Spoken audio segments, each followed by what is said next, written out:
Hello children, today we are going to discuss regarding expansion of liquids on heating and contraction on cooling. This is from our lesson heat measurement. So in the page number 46 they have given let us do as an activity expansion of liquid due to heat. So take a flat bottom flask and fill it with colored water. Fix a cork having a capillary tube in the mouth of a flask such that level of water is as shown in the figure. Place the flask in a metal trough. Pour boiling hot water into the trough and carefully observe the level of colored water. What do you observe? Actually, we observe the level of water will be increased in that capillary tube. If you take the flask out of the trough and keep it outside for some time, what do you observe? As temperature is decreased, the level of water in the capillary tube decreases. So in the above activity, we see that water expands on heating and contracts on cooling. So does mercury, even the mercury is the same way.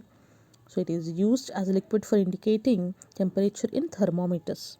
Apart from mercury, we also use alcohol as a thermometer liquid. So to know about mercury and alcohol, they are given this activity. So let's see this activity in detail.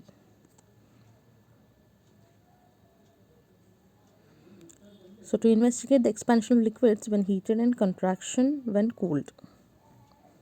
So here we have the apparatus arrangement. We have seen a Bunsen burner is kept below the glass flask in the picture. But in the lesson we used a water trough. We can use this both. Water trough is used to avoid direct heating of the flask. Okay, much more difference here. So equipment we used here retort stand, round bottom flask, glass tube, food dye. It's a color. Bunsen burner. So method is first totally fill the round bottom flask with water that has been colored with food dye, and then insert a stopper with a glass tube into the top of the flask. A stopper should have a hole. Through the hole we be inserting the capillary tube. Now hold the flask in place with the clamps. To the stand we have clamps that used to hold the flask. Now heat the flask with Bunsen burner for a few minutes. Result: the colored water rises up the tube because of expansion due to heat. Then remove the Bunsen burner from under the flask and turn it off. Observe the level of water in the glass tube over the next 10 minutes. Then what happens? The liquid level, the result too is that the level of the colored water drops in the glass tube because water contracts when cooled. So what conclusion we could get from this? That is, liquid expand when heated and contract when cooled. And we are using the food dye. Will it be disturbing water there? Let's see. The food dye does not affect the expansion or contraction. Just the dye makes it easier to see the water in the narrow glass tube. As it is colored, we could identify easily the level of water rising or dropping down. So in detail we see the arrangement of the equipments and the experiment. So first we are taken a stand. We kept a container, the round bottom flask with the colored liquid to the stand with the clamps. Next, we inserted a cork, that's a rubber stopper, with a hole inside which we kept a narrow tube, a capillary tube fitted to that. Next, cork with a narrow tube is fitted to it. Then the water level we'll notice, that is a V1, it's the initial level. Next, the container with liquid with initial level V1 of liquid, it is heated. Okay, we start heating it. Then as we heat, the initial level of V1 will fall down to V2. Why it comes to V2? Because first the round bottom flask, which is a solid, that starts heated. Okay, that starts heated, that starts expanded. Okay, after that expansion, as its size increases, the water level will be falling. So it comes to V2. Okay, then again it starts heated more. Then now the water will be expanding. The liquid expands now to the level V3. The initial level of V1 Again we notice how as we started heated we got V3, the level increased. Again we remove the Bunsen burner now. Now what happens, as we remove the Bunsen burner, the liquid starts cooling. Due to that it contracts and the level again drops to V1. This is how we could say liquids expand and contract. Okay. Next, our topic is 6's maximum and minimum thermometer. Yeah, many thermometers. We have digital thermometer, laboratory thermometer, clinical thermometer. And what is this thermometer? Let's we see. This is the 6's maximum and minimum thermometer. Okay. So, in our lesson in page number 48, we have given the 6's maximum and minimum thermometer. So, the maximum and minimum temperatures of a day are measured by a thermometer called the 6's maximum and minimum thermometer. This is the 6's maximum and minimum thermometer. Let's discuss regarding it. So, this is the image. Let's see the parts of it again. So, reset magnet. The red color one is a reset magnet. The left side bulb is filled with the spirit. Right side will have the vacuum. Maximum marker and minimum marker they have shown. See, left bulb will be filled with the spirit and the right bulb will have a vacuum over there. And we have eye-shaped metal indices. So, spring, it will be acting over there.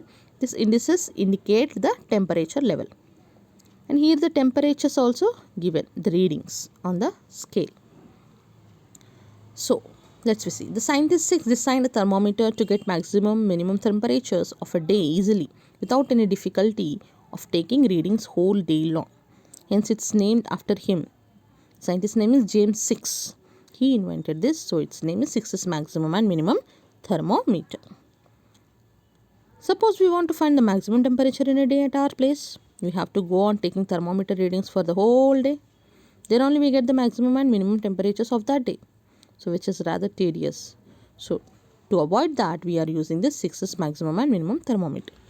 So A is the bulb where we have alcohol, that's the spirit, and B is a bulb where it is a spherical bulb where we have vacuum. Next, this is a narrow one. This is a narrow part, the down part. This narrow part contains mercury. That's from M to N. It is given the reading M to N. That contains mercury in it. Next, M and N limbs above are filled with alcohol. Next, B, we have alcohol vapor. That's a vacuum. Next, M. M shows the degrees either in Fahrenheit scale or Celsius scale from top to bottom. And N shows in opposite manner. Okay, bottom to top. Minus to plus A.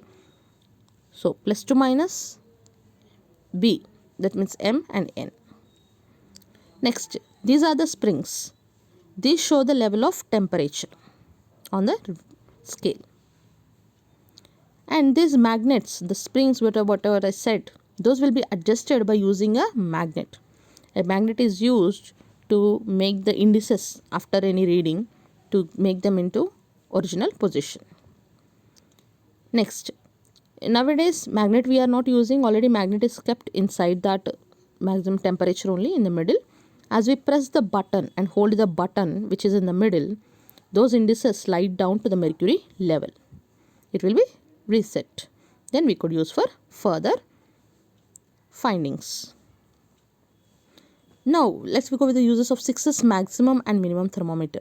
It is used where when one wants to know the maximum or minimum temperature during a day.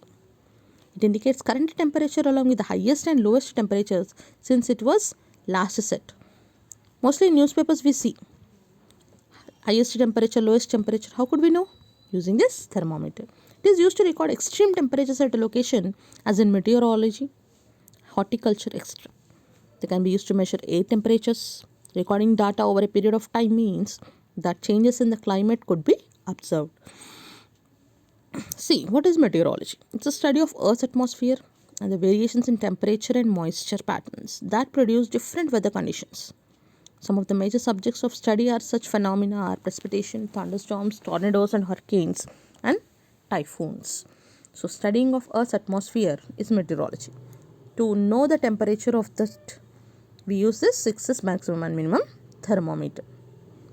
So weather forecast. So what is a meteorologist? A person is a meteorologist, a person who tells us about the weather. We call him a meteorologist. We usually see them on the news. They also tell us the forecast. Okay, tomorrow how the weather will be. They will be saying. A forecast tells us what the weather would be like for the next few days. We could see here the forecast. How is it? How they have given. The same way. Meteorologist study makes us know about the weather conditions. The 6S maximum minimum thermometer used to know this weather conditions, highest and the lowest. Next, about horticulture. Horticulture is a science and an art of the development, sustainable production, marketing and use of high value, intensively cultivated food and ornamental plants. Horticultural crops are diverse, means different. They include annual and perennial species, delicious fruits and vegetables, and decorative indoor and landscape plants. According to temperature, these plants will be cultivated. We've been knowing the temperature using this 6S maximum minimum thermometer. For this reason, we use here in horticulture. So horticulture, we have this. New technologies we are following: landscape design, fruit and vegetable growing, consulting and trade, ornamental plants, tree nursery, etc. Next, we go with Thermistor Thermometer. This Thermistor Thermometer is given in the page number 49 of our textbook. It is available in the market to measure the human body temperatures, particularly for infants and children. Let's see about it. This is how a thermistor thermometer looks. Thermistors. These are the thermistors, different thermistors which are placed in the thermometer to measure temperature. This works with a resistor. Okay. So a thermistor is a specific type of resistor that uses sensors to help regulate cold and heat. That means we are avoiding mercury. They can do more than simply regulate temperature.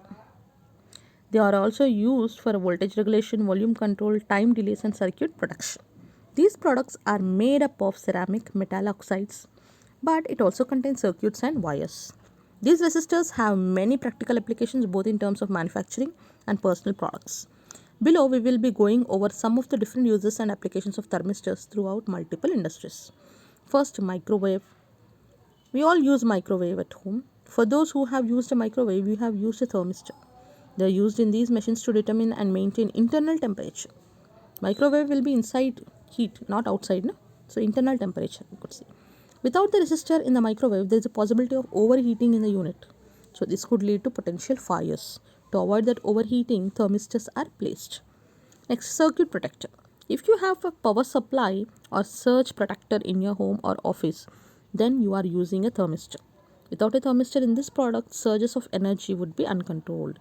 This could lead to overheating or too much electricity being pushed to whatever is plugged in. This could lead to some of your electronics shorting out even. So let's see this microwave. At 350 degrees, that bread is baked well. At 500 degrees, the bread is burned. So we could see internal temperature, how it will be controlled in a microwave using these thermistors. Next, automotives. Cars, trucks and buses are also using thermistors. They are used to determine the temperature of oil and coolants. This is how we are able to know if your car is overheating or not. The thermistors are connected to indicators on the dashboard of the vehicle. Thermistors in cars do not prevent or regulate. Instead, they are used to gather information. They allow a driver to fix their car or truck before something serious to happen. Next, digital thermometers. Have you ever wondered how digital thermometers are able to accurately gauge someone's temperature? This is possible because of thermistors. Just like with cars, these devices used to gather information rather than helping to maintain temperature. Next, rechargeable batteries. The ability to recharge a battery is only possible because of the help it gets. When you start charging batteries, there is a tendency for things to get hot. The low resistance of the thermistor allows it to stop the charging if things are getting too hot. So in this way, thermistors are used in everyday life and they are used in so many different ways. So let's see about a digital thermometer. So in our lesson, in page number 50, they gave about digital thermometer. There is a lot of concern over the use of mercury in thermometer. Mercury is a toxic substance and is very difficult to dispose of if a thermometer breaks. These days, digital thermometers are also available which do not use mercury. So, here we have the picture given the temperatures in two digital thermometers. One is 98.6, other is 100 Fahrenheit. Which is more, children? 100 Fahrenheit, obviously, that shows a body temperature is more. This is how a nurse or doctor knows how the temperature varies, and we could say whether it's warm or not. Next, digital thermometer. There is a lot of concern over the use of mercury in thermometer. So we are not using mercury in this. Okay. So thermistors are used as temperature sensors. They can be found in everyday appliances such as fire alarms, ovens and refrigerators. They are also used in digital thermometers and in many automotive applications to measure temperature. Some more commercial uses for thermistors include applications in industrial electronics, medical electronics, food handling and processing, aerospace, communication and instrumentation. So this is about our lesson, heat.